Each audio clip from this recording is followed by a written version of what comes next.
Vamos a seguir con los trabajos de este simposio. Como les había mencionado al principio, ya tuvimos una introducción teórica a este tema tan relevante. Y ahora vamos a pasar con casos específicos. Tenemos el agrado de recibir ahora desde Chile al magíster Claudio Barrales Díaz. Él es presidente de la Sociedad Chilena de Psicología en Emergencias y Desastres. Tiene una amplia trayectoria en docencia de pre y posgrado. Es consultor internacional y además maneja grupos de liderazgo de equipos interdisciplinarios en toda América Latina. Doctor Claudio, le damos la bienvenida y le agradecemos mucho esta información que va a compartir con nosotros. Adelante, por favor. Bien, muchas gracias. Buenas tardes y muchas gracias por la invitación. Y ahora voy a apoyarme en un PowerPoint o lámina o PPT que les voy a presentar. Adelante, doctor.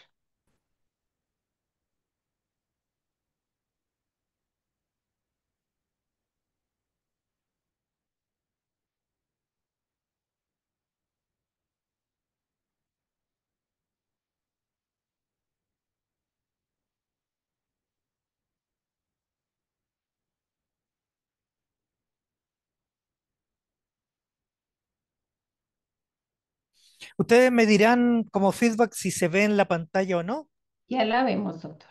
y si van corriendo las láminas. También. Ah, muy Sí. bien, muchas gracias. Bien, voy a intentar entonces estar dentro de los minutos que se me asignaron y bueno, nuevamente agradecer la invitación y siempre estoy dispuesto a compartir la información y qué bueno ver a gente conocida y gente también preocupada por esta temática. Bien, entonces, qué bueno, y, viendo el programa, qué bueno entonces que haya una variedad de expositores y de diferentes áreas de la psicología de la emergencia y los primeros auxilios psicológicos. Entonces, yo voy a mostrar ahora bien breve la intervención psicosocial, más que individual, psicosocial, o sea, es otra manera entonces de hacer primer auxilio psicológico en la población vulnerable que fue afectada por un terremoto que tuvimos en Chile. Ahí nos parecemos Chile con México, en que tenemos muchos terremotos cada cierto tiempo. Del gran terremoto del 27 de febrero del 2010, que fue 8,8 Richter y dejó más de 400 muertos, varios desaparecidos. Y nuestro país, Chile, una larga y angosta faja de tierra, tiene 17 regiones, de las cuales 10 fueron afectadas. Por lo tanto, hubo un afectamiento, podríamos decir, a la mitad de la población. Ahí hay una foto, ¿cierto?, del equipo que hicimos la intervención durante un año.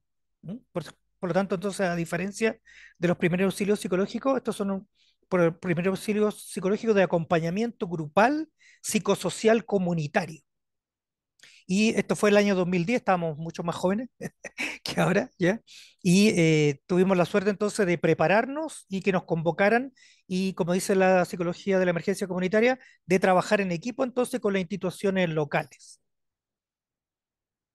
Entonces, eh, la importancia tanto de los primeros auxilios psicológicos que presentó el doctor Gustavo Campritero muy bien, también entonces nos podemos contactar en la psicología comunitaria de la emergencia con poblaciones vulnerables casi siempre, que son los más afectados en nuestras tierras, como México, Chile y otros más. Niños, niñas y adolescentes, personas mayores son los más afectados, personas con enfermedades crónicas, personas con vulnerabilidad económica, mujeres, ¿cierto?, excluidas, discriminadas, ¿ya?, etcétera. Entonces, aquí la importancia de que desde la psicología de la emergencia comunitaria, para poder lograr tener éxito en darle ayuda a las personas afectadas en su salud mental después de un desastre, en este caso de un gran terremoto, es el empoderamiento y fortalecimiento comunitario, aprovechar y respetar las capacidades instaladas de la comunidad. No hay que inventar la rueda o el hilo negro, como dicen por ahí. Hacer alianza estratégica, que es una de las gracias de la psicología de la emergencia comunitaria, crear soluciones en conjunto con las personas y no ser asistencialista, solamente llevar en nosotros las soluciones. ¿Quién más sabe de las soluciones históricas que la propia población? y aprender de la experiencia con ellos y con ellas y así mejorar. ¿Cómo será que esto se ha ido incluyendo en Chile, por ejemplo, se han ido fabricando nuevos manuales, tanto de primeros auxilios psicológicos individuales como también de intervenciones psicosociales de ayuda grupal, comunitaria, gracias a la experiencia de la propia comunidad? Se han ido recogiendo esta experiencia y se ha ido transformando entonces en manuales. Entonces, aquí viene la importancia de la alianza, el poder que tiene la acción comunitaria. Como lo vemos en la gráfica, que bueno entonces que haya una alianza entre el Estado, el gobierno local, con la comunidad, con las personas y con los grupos, y a eso se le llama empoderamiento y fortalecimiento. Por tanto, en las situaciones de emergencia, una de las prioridades es proteger y mejorar la salud mental y el bienestar psicosocial, como le decía muy bien el doctor Gustavo, en la población afectada. Y también entonces, muy bien como también lo decía el doctor, ¿cierto? Utilizar estrategias exitosas con evidencia y comprobadas. No vamos a irnos a hacer cosas espontáneas sin evidencia científica. ¿M? Entonces, ahí hay algunas fotos permitidas con permiso de las personas que también salieron en los periódicos de Chile, ¿ya? En donde entonces hay un ejemplo de cómo trabajamos comunitariamente dando primer auxilio psicológico grupales. ¿M? Entonces, como contexto, tuvimos el 27 de febrero del 2010 un terremoto 8,8 que duró 3,3 minutos, muy largo, ¿ya? Y fue en una comunidad de Río Claro Cumpeo, al sur de Chile, ¿ya? Donde está la mayoría de las personas vulnerables. Los habitantes, más de 5.000 personas fueron afectadas en esa comunidad de Río Claro, una comunidad de nivel socioeconómico bajo, con bolsones de pobreza, ¿ya? Y algo que se estaba fabricando desarrollando en esa época, y que lo aprendimos de ustedes de México, es los pueblos mágicos, ¿ya? O sea, entonces quiere decir respetar la cultura local y también aumentar el turismo a través entonces de algún atractivo que tenga esa comunidad. Y en nuestro caso, tenemos hasta el día de hoy, ¿cierto? Un gran personaje de las caricaturas que se llama Condorito, que es un cóndor, ¿ya? En una caricatura que entonces representa como a todos los países andinos, ¿ya? Y bueno, Cumpeo Río Claro se caracteriza por identificarse con esa caricatura. Y entonces, justo entonces llega el terremoto y destruye ese proyecto, ¿ya? Y por lo tanto, entonces hay que siempre basarse en guías y protocolos. Por lo tanto, entonces nosotros nos basamos en la guía y protocolo que existe hasta el día de hoy, que es la Guía Práctica de Salud Mental en Emergencias de la OPS del año 2006 y que ahora ya va en la edición 2025. ¿M? Entonces, ¿qué es lo primero que hicimos? ¿Ya? Por tanto, entonces nos aliamos con el municipio de ese lugar y nos pusimos a disposición del Comando de Incidentes, o COE, Comité Operativo de Emergencias, y por tanto entonces a ellos les faltaba personal que pudiera atender las necesidades de salud mental. Y entonces lo que hicimos fue que fuimos los primeros días para allá y entonces hicimos entrevistas, focus groups, a informantes claves como la alcaldía o el prefecto, el director de la acción comunitaria, el equipo de acción comunitaria, del consultorio de salud, del municipio, de los colegios, de la iglesia, o sea, todos los que eran representativos de la comunidad, fuimos a hacer un levantamiento de necesidades junto con el trabajador social o asistente social del lugar. Y entonces hicimos evaluación psicosocial comunitaria con pobladores, adultos, niños, niñas, adolescentes, con psicólogos, con asistente social. Aplicamos también algunos test gráficos, entrevistas, focus group, ¿ya? Bueno, ahí hay una muestra, la idea no es ser sensacionalista, pero así quedó una casa de 2 pisos, ¿ya? De dos plantas, quedó así, para que vean la magnitud del sismo, 8,8 y 3 minutos con 3 segundos. Entonces, resumiendo, más del 50% de las casas de ese lugar estaban en el suelo, muchas familias durmiendo a la intemperie, faltaban muchas casas de emergencia por entregar, el 50% de la población sin agua potable, y la población se encontraba en etapa de limpieza, remoción de escombros. Sí había llegado la luz, había repuesto, y lo bueno es que el municipio era antisísmico, por lo tanto era una de las pocas estructuras que se mantuvieron de pie. Y ahí entonces se instaló el COE en el municipio, donde no había daño, ¿ya? Y donde había luz, teléfono, radio, etcétera. Y lo otro entonces es que la mayoría de los comerciantes estaban sin funcionar, por supuesto, y el municipio estaba en búsqueda de apoyo económico. ¿M? Y poseían una alta demanda de la población, porque, y esto es lo que pasa muchas veces en lo comunitario de los desastres, en donde los mismos funcionarios de salud, de educación, de vivienda, de economía, el prefecto, el alcalde, etcétera, también son damnificados. También entonces son víctimas de, por ejemplo, de un terremoto, de un incendio, de una sequía, de un tornado, por ejemplo, ¿ya? En este caso de este terremoto. Por lo tanto, claramente faltaba recursos de salud mental, psicólogos, psicólogas que pudiéramos atender a esta población. ¿M? Y bueno, ahí se muestra la alcaldía que quedó en pie y la plaza entonces donde siempre se reunían las personas desde hace siglos y por lo tanto nosotros también hicimos varias intervenciones aquí en la plaza y en varios otros lugares donde la convocatoria era espontánea. ¿M? Y entonces nos aliamos, yo que era representante junto con otros de una universidad que se llama UNIAC, con los empresarios de la zona, hicimos campañas solidarias, nos juntamos con la policía, con líderes comunitarios y con las personas solidarias, y entonces se formó un COE, Comité Operativo de Emergencia.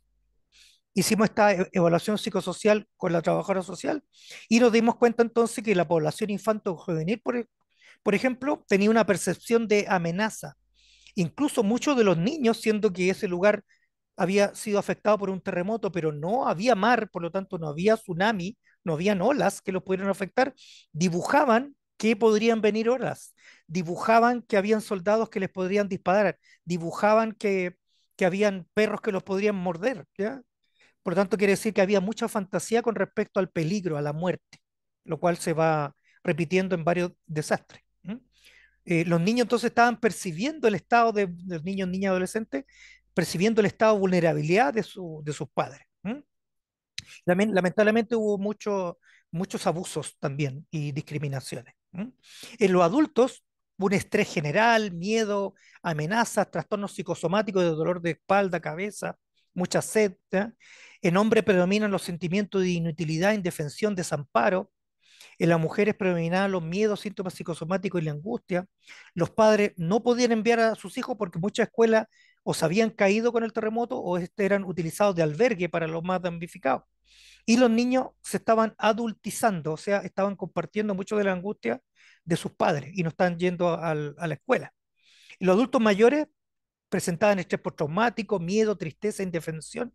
Muchos de ellos también, como vivían muy lejanos, no les llegaba la ayuda, ni psicológica ni económica, los caminos estaban cortados. Y se agravaban, por lo tanto, sus problemas de enfermedades crónicas, diabetes, hipertensión, como lo mencionaba también el doctor Gustavo.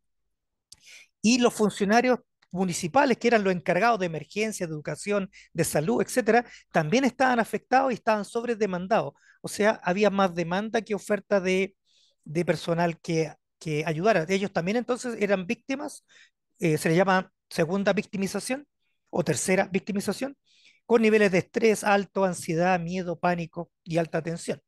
Pero la contradicción era que también querían ayudar a sí mismos, a sus propias familias y a ellos mismos y mismas.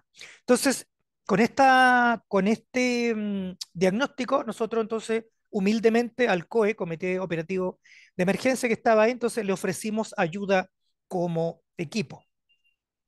Y bueno, ahí están los representantes, todas estas fotos son con permiso, están autorizadas. Entonces nosotros también éramos parte del COE, del Comité Operativo de Emergencia, donde había militares, la policía, el Estado, como muy bien ustedes tienen protección civil, nosotros se le llamaba ONEMI, también ahora se le llama CENAPRED. ¿M? Y entonces estuvimos durante 15 meses yendo para allá 2 veces a la semana, durante 15 meses, íbamos el último mes de cada mes, ¿ya? Alcanzamos a hacer como 15 visitas y éramos parte de este comando de incidente y hicimos muchos aportes y trabajamos, entonces ahí se ve entonces como una de las psicólogas y de los alumnos en práctica, entonces estaban también ayudando a las personas. En este caso nos fuimos dividiendo con población, ayudemos a los niños, niños, adolescentes, otras personas ayudan a los adultos, otros a los líderes comunitarios, otros ayudan a los adultos mayores, ¿ya? Hicimos entonces 9 talleres antiestrés para los funcionarios municipales, realizamos 10 talleres antiestrés para escolares, realizamos 5 talleres para profesores y maestros, realizamos 30 visitas domiciliarias de apoyo emocional, que es lo que muy bien describió el doctor Gustavo Carpintero. Entonces, inclusive hacíamos primeros auxilios psicológicos en las casas de las personas. Se sentían más seguras ahí. 15 sesiones de asesoría a la alcaldía, en, por ejemplo, cómo dar los mensajes, cómo comunicar en riesgo, que es otro tema, ojalá de otro simposio, cómo hacer comunicaciones en riesgo. Entonces, comunicación adecuada, no amenazante y todo lo contrario, que fueran entonces, ¿dónde estamos dando ayuda? Esto va a pasar, ¿ya? Etcétera, etcétera. Estamos ayudando en tal lugar, acércate a este. Y un ejemplo muy bueno y que viene de la IRD, de la ONU y que dice que cómo tenemos que dar esas comunicaciones, nosotros éramos extraños a ellos. Entonces, por lo tanto, les dimos guiones de qué es lo que debían decir, por ejemplo, por la radio o en sus reuniones. Por ejemplo, si queríamos llegar a los feligreses de la iglesia, qué mejor que el sacerdote diera estos mensajes. Si queríamos entonces que la población infantil del colegio, de la escuela, que los apoderados se acercaran entonces a donde estábamos dando ayuda, qué mejor que los profesores y las profesoras. ¿Mm? Eh, el club deportivo, qué mejor que los dirigentes y los entrenadores. ¿Eh? Y así entonces tuvimos harto éxito y alta convocatoria porque los mismos líderes eran los que convocaban y ellos eran más representativos que nosotros. Y los líderes hicieron el puente de irnos presentando a nosotros con la comunidad para que no desconfiara. Pasa en varios países y yo creo que también en México a veces debe pasar que aunque las personas necesiten ayuda, desconfían de la autoridad. Que haya un aprovechamiento político, una foto, que esto les pueda dar un rédito y se aprovechen de las circunstancias. En este caso entonces creían que nosotros íbamos a eso. Y entonces qué bueno que los líderes comunitarios hicieron ese puente y nos presentaron como personas que queríamos ayudar y no aprovecharnos de la circunstancia. Y lo bueno que hicimos 2 seguimientos, 2 sesiones de seguimiento, por lo tanto veíamos cómo íbamos, si la población iba respondiendo con bajando sus síntomas, organizándose mejor, eh, volviendo a lo que se llama la nueva normalidad, que la vivimos ahora, ¿cierto? Ahora que estamos en el post-COVID, también ahí tuvimos entonces el post-terremoto. Entonces, ¿cómo estamos viviendo con la nueva normalidad? En lo económico, en lo psicológico, etcétera. Y así entonces hicimos seguimiento a los 3 meses, a los 6 meses y al año. Quiere decir entonces que hicimos post-evaluación, como el método científico. Mido antes y mido después. Y nos dimos cuenta entonces que sí habían disminuido. Ahí estoy con el alcalde y yo, nos sacamos una foto de la posteridad, ¿ya? Trabajando juntos durante más de un año. Y bueno, creamos mensaje educativo, hicimos convocatoria, usamos la radio, o sea, toda la capacidad instalada que ya estaba, usémoslo y cómo se comunica la comunidad diariamente. Fabricamos cartillas psicoeducativas, se entregaron casas de emergencia y llegó al 50% de la población rápidamente. Y una persona muy importante en Chile donó unos containers, esos que llevan los barcos donde llevan todos los productos, esos containers. Donó esos containers, los transformó en colegios de emergencia. Muy buena idea. Y eran mejor que los colegios de antes. Tenían aire acondicionado, tenían calefacción, pizarra electrónica en esa época, fíjense. ¿Mm? O sea, fue un adelanto para esa población. Y siguen esos containers hasta el día de hoy. ¿Mm? Y también hubo autoconstrucción comunitaria. ¿Mm? Ahí yo estoy trabajando, como ven, uso zapatos de seguridad, que es súper importante, que cuando uno va a una zona de desastre o de incendio, es usar bototos o zapatos de seguridad para no quedar dañado. Ahí, entonces, por ejemplo, hacíamos toda la coordinación y los talleres lo hicimos a la intemperie. ¿M? Por suerte era verano todavía. ¿M? Ahí estamos, por ejemplo, con toda foto autorizada. Ahí estamos haciendo primer auxilio psicológico, orientación o psicoeducación emocional, psicológica en la sala de la casa de esas personas, que le llamamos living nosotros, ¿m? En la sala de esa casa. Bueno, ya voy terminando entonces por este tiempo. Los resultados, entonces, durante los 12 meses ayudamos en la fase de reconstrucción, tanto física de infraestructura como también psicológica, social y cultural. La psicología de la emergencia dice, la ONU, la ERD, dice que también nosotros podemos ayudar en el durante y en el después, a través entonces de recuperar la nueva normalidad, una recuperación física, de infraestructura psicológica, social y cultural.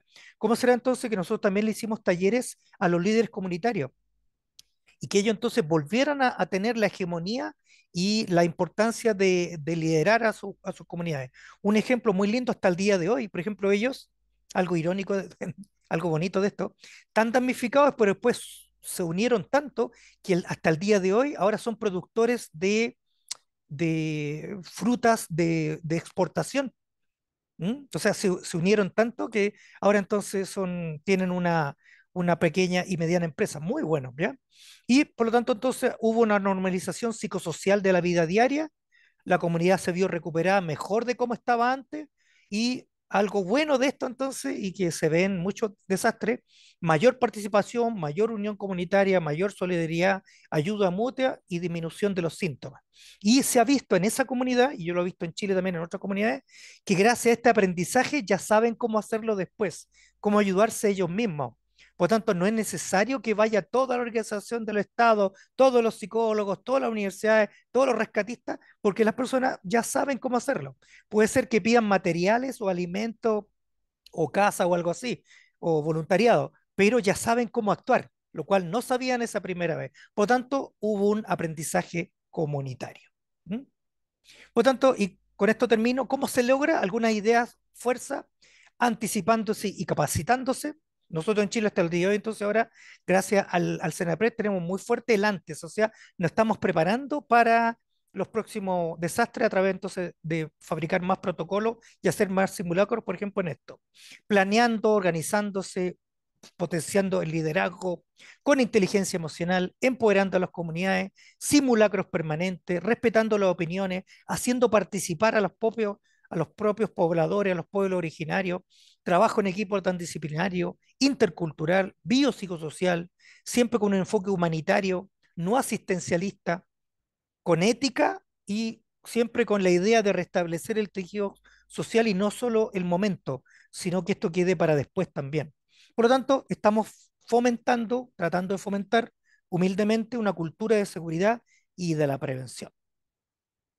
Eso es lo que quería compartir con ustedes.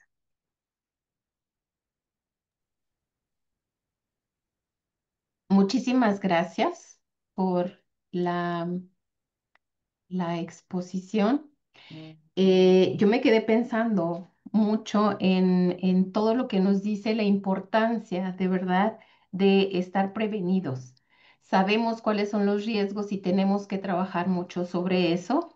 Y la otra parte que resalto es esta apropiación que tiene que tener cada una de la población de estas técnicas para que sean eh, efectivas las técnicas, ¿no? Muchísimas gracias. Vamos a ver si tenemos preguntas por aquí. Sí, quería Eh, hacer un aporte que por falta de tiempo, hay un sistema muy bueno que se inventó en Estados Unidos y en Japón también, y que se está usando nosotros en Chile, ya lo estamos usando, que se llama los equipos CERT, CERT. Entonces, esto mismo que hicimos nosotros acá, sin darnos cuenta, era CERT, ¿ya? oh, Y ahora entonces ya está integrado en Chile y ahora se le está enseñando esto mismo desde cómo resucitar RCP, desfibrilador, cómo usar un extintor de incendio, casi ser bombero, bombera.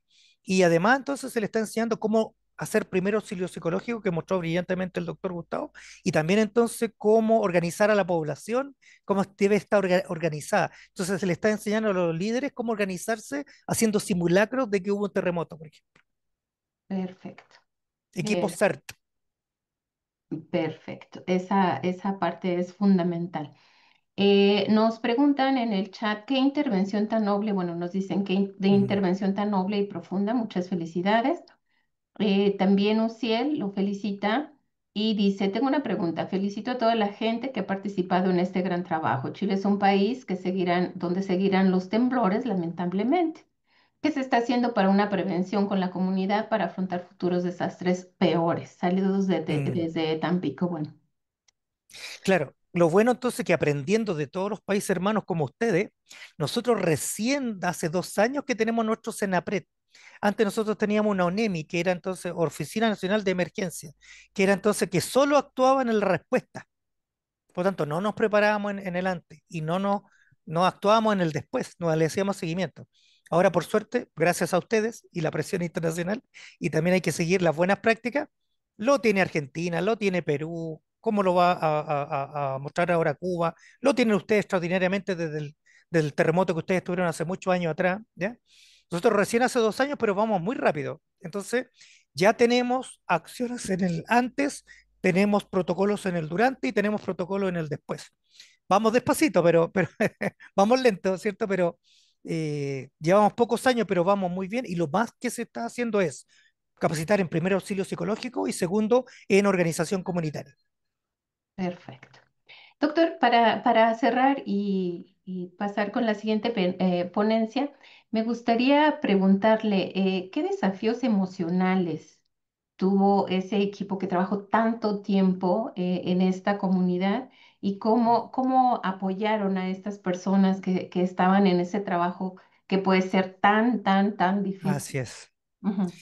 Bueno, yo creo que por falta de tiempo el doctor Gustavo no lo pudo presentar, pero también es necesario, y él lo sabe muy bien, ¿cierto?, que haya primer auxilio psicológico para los respondedores, ¿ya?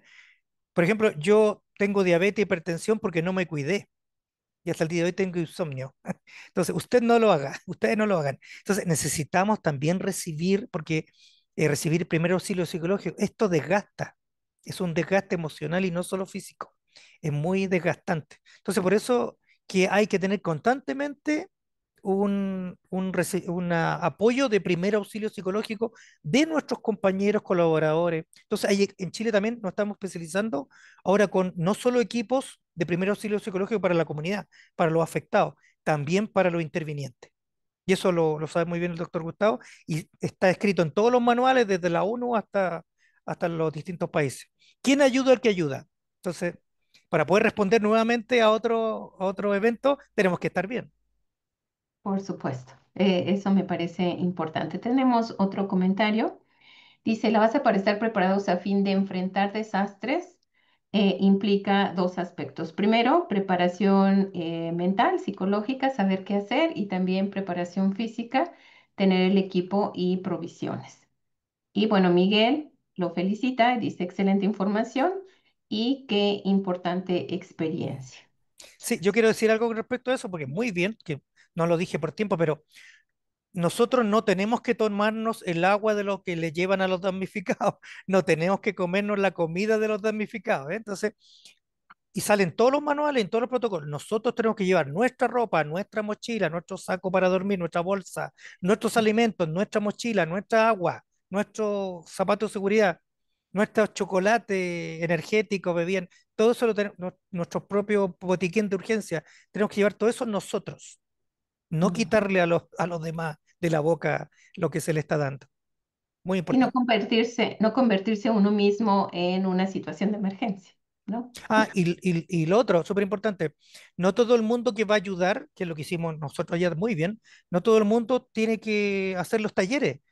Habían estudiantes que se encargaban de la recopilación de los alimentos, de fabricar los trípticos, o sea, muy bien, cada uno tenía su propia tarea. Entonces, no todos estábamos en todo. Perfecto, muy bien. Esta distribución de actividades también es fundamental. Muy bien, profesor Claudio Barrales, le damos las gracias por este ejemplo, así, que vivieron ustedes, muy ilustrativo, y le agradecemos mucho su presencia. Gracias a Eh, ustedes.